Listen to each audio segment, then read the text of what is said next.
So how do you multiply matrix? You're gonna multiply matrix 2 by 2. So first of all, you have to look at their orders. This one, you look at the number of rows first on the matrix. So it is 2 by 2, and this is 2 by 2.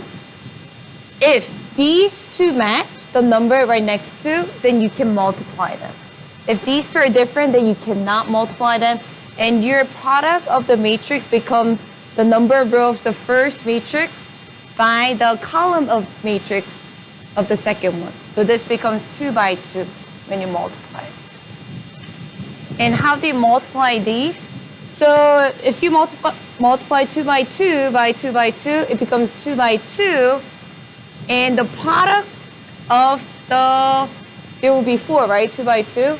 This number is the dot product of first row of the first matrix multiplied by the first column of the second matrix. And how do you multiply it?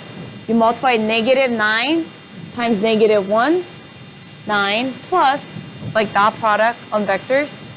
And 1 times, I ask you to use your hands, right?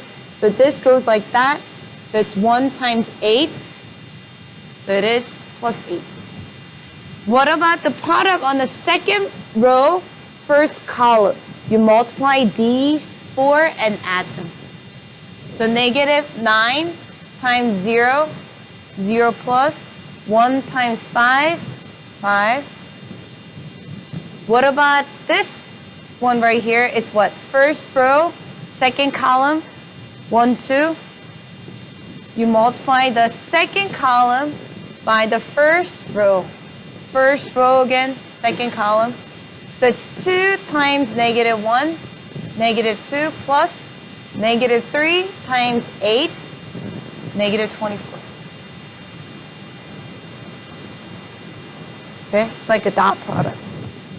What about here? Second row, second column. You multiply with the second row and the second column. So it is 2 times the first one. You multiply with the first one. 0 plus negative 3 times 5, negative 15.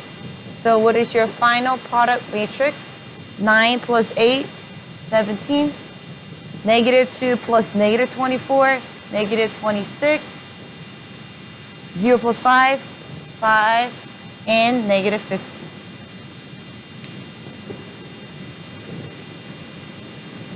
Okay? Would A times B same as B times A? No, most likely not. It could be, it's possible, but not always. Okay? That's how you multiply matrices. This is the answer. This is AB. We did AB. Do you want me to show you B times A? B times A? So for B times A, what you should do, No? Yeah, some were absent, but yeah, try it. Just do the homework and let me know if you have any questions. So if I were you, if you have to do B times A, just rewrite it. There's no way that you can look at this and that and do the math correctly. Just rewrite it. Yeah, I won't do it, but just rewrite it this way so you won't get confused. Then what's the first step? You multiply the first column with first row and so on. Just rewrite it. This is B times A. This was A times B. Yeah.